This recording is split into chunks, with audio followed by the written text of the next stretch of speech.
Oke, assalamualaikum warahmatullahi wabarakatuh. Oke, di video kali ini saya ingin membahas yang namanya sentence. Kita lihat di sini sudah sedikit saya tuliskan sentence ya. Sentence itu artinya kalimat. Nah, di sini saya ingin menjelaskan sentence secara umum. Jadi tidak secara detail sentence atau kalimat. Kalimat kan ada yang kalimat simple, ada yang compound, ada yang kompleks dan teman-temannya. Tapi sekali lagi di sini saya ingin menjelaskan sentence secara umum. Sebelumnya kita kenal dulu rumus sentence atau rumus kalimat itu minimal berpola subjek dan juga verb. Ingat, berpola apa? Subjek dan juga verb. Kenal dulu yang namanya subjek, ini sudah saya tuliskan. Di sini ada I, ada you, they, we, she, he, it, dan juga benda atau nama benda ya. Khadijah, Markona, Siti. Nah, itu kalau posisinya dia sebagai di depan kalimat contohnya. Nah, ya dia juga bisa sebagai subjek. Oke. Nah, ingat ini ya, sentence itu kalimat, minimal polanya subjek plus verb. Tambahin objek boleh nggak, Miss? Boleh. Nah, ini pola minimal. Minimal itu paling sedikit ya, atau paling enggaknya ada subjek dan juga ada verb. Nah, kemudian kita masuk di pembahasan yang inti. Di sini saya ingin membahas yang namanya pola sentence dan juga kata kerja dari sentence. Verb atau ini verb dan juga polanya ya. Verb itu kata kerja. Nah, jadi yang ingin saya bahas di sini itu kata kerjanya dan juga polanya dari kalimat. Kenapa saya bahas ini? Karena nanti sebelum kita masuk ke yang namanya tenses harus tahu dulu yang namanya kalimat. Oke, lanjut. Sentence menurut verbnya atau menurut kata kerjanya dibagi menjadi dua. Yang pertama ada verbal, yang kedua ada nominal. Sekali lagi, sentence secara verbnya dibagi menjadi dua. Yang pertama verbal, yang kedua nominal. Bedanya itu apa?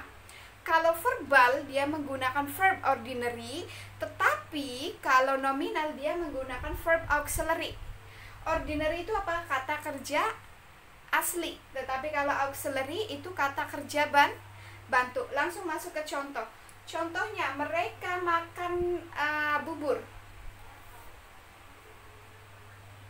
Mereka. Oke.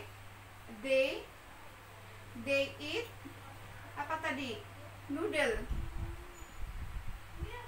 mie ya. Oke, it's okay. Kalau bubur porridge. Nah, they eat noodle. Kelihatan ya tulisannya ya. They-nya di sini sebagai subjek. They-nya di sini sebagai subjek. Verb-nya itu adalah eat. Noodle-nya di sini sebagai apa? Sebagai objek. Sesuai nggak dengan rumusan? Sesuai ya. Di sini ada verb-nya saja. Oke, ditambahkan verb. Nah, yang dimaksud verb ordinary ini it. Dia melakukan aktivitas atau kegiatan. Nanti ketika kita masuk ke nominal, itu bedanya pasti tahu. Oke, contohnya. Saya tarik ke sini ya.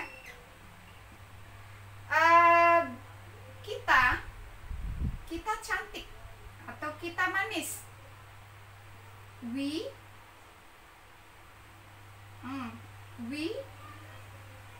are.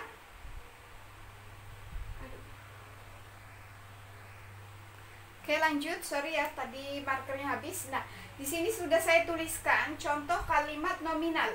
We are cute. Bisa dilihat tulisannya, ada we, ada are, ada cute. Di sini we-nya itu sebagai subjek. We-nya sebagai subjek. Kemudian are-nya di sini sebagai verb, cute-nya di sini sebagai objek. Nah, dari mana are-nya ini? Dari kata we atau mengikuti dari subjek. Nah, sudah saya tuliskan di sini. Kalau subjeknya I, berarti nanti to be-nya atau kata kerja yang digunakan itu am.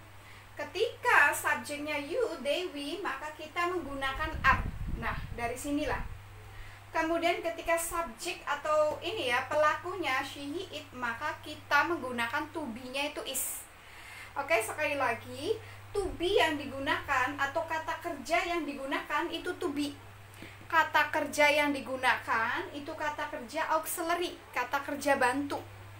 Mereka rajin, berarti they are diligent. Kita nggak bisa ngomong they diligent karena itu kurang verb. Sedangkan minimal pola kalimat itu subjek plus verb. Aku cantik.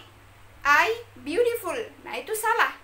Kenapa? Karena di situ kurang verbnya. Maka kita tambahin, karena subjeknya I, tambahannya am atau are atau is. Nah, otomatis kita menambahkan am. I am beautiful. Paham ya? Sampai sini bisa membedakan mana verbal, mana nominal. Nah, itu coba dipahami lagi. Jadi kalau verbal, verb yang digunakan itu kata kerja asli. Verbnya atau kata kerjanya dia menggunakan kata kerja asli. Jadi dia melakukan aktivitas atau kegiatan. Oke? Tetapi kalau nominal, verb yang digunakan itu kata kerja bantu atau to be, is, am, are. Ada was, were nanti dan teman-temannya. Oke? Nah, saya ingin membahas sedikit saja tentang sentence. Nanti kalau detail laginya saya buatkan video part 2-nya ya. Nah, itu menurut verbnya. Sudah clear ya? Jadi kalau verbal, verbnya menggunakan verb asli. Kalau nominal menggunakan kata kerja bantu atau verb auxiliary. Ingat, verb itu kata kerja. Kata kerja ya. Nah, kemudian yang kedua, menurut pola. Jadi menurut polanya, kalimat itu ada 4 ya. Yang pertama, positif, negatif. Yang ketiga, interrogatif. Dan yang keempat, negatif interrogatif. Yang negatif interrogatif ini jarang keluar. Nah, contohnya kayak ini. They eat noodle. They eat noodle. Nah, ini itu kalimat atau pola berbentuk positif. Positif. Kita rubah menjadi pola negatif. Oke? They don't eat noodle. Nah, don't itu dari kata do ya, do not. Saya bahas lagi nih. Kalau subjeknya Ayu Dewi, maka dia menggunakan kata do. Tetapi kalau she, he, it, dia menggunakan kata does. Nah, jadi nanti kalau subjeknya she atau nama benda satu, contohnya Siti. Siti berarti nanti di sininya pakainya does. Does not atau doesn't, bukan do lagi. Paham ya? Nanti dipahami lagi. Lihat videonya Miss Aya. Ayu Dewi menggunakan kata do, she, it atau benda tunggal. Contohnya Markona makan mie. Markona eat noodle. Markona tidak makan mie, berarti Markona doesn't eat noodle. Nah, gitu ya. Nah, ini kalimat negatif. Jadi pola negatif. Kita rubah menjadi pola interrogatif atau pertanyaan. Pertanyaan ya. Do-nya ditarik ke depan. Do they eat noodle? Oke, tanda tanya jangan lupa. Nah, ini polanya, yang pertama positif, yang kedua negatif, yang ketiga interrogatif. Yang negatif interrogatif itu seperti apa? Nah, berarti pertanyaan yang bentuknya negatif, tinggal tambahin not saja. Don't they eat noodle? Ingat tanda tanya kalau dalam penulisan itu penting sekali. Paham? Nah, jadi itu yang namanya pola. Setiap kalimat mempunyai 4 pola. Positif, negatif, interrogatif, dan juga negatif interrogatif. Oke, paham ya? Yang kedua, nominal. Ini contohnya ya. Sudah ada di sini. Nominal. Ini pola yang bentuknya positif.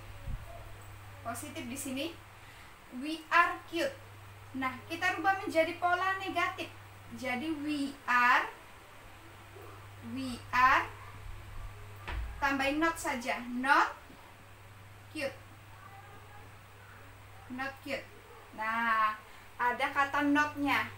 Beda nggak kalau di sini dia menggunakan kata don't atau do not, tapi kalau di nominal dia menggunakan kata not. Oke? Nah, itu kalimat negatifnya. Kemudian kita masuk ke kalimat interrogatif. Interrogatif bentuknya pertanyaan. Jadi gimana? Are-nya ditarik ke depan. Are we cute? Tanda tanya. Apakah kita imut? Nah, itu tanda tanya kalau dalam penulisan. Kemudian negatif interrogatif.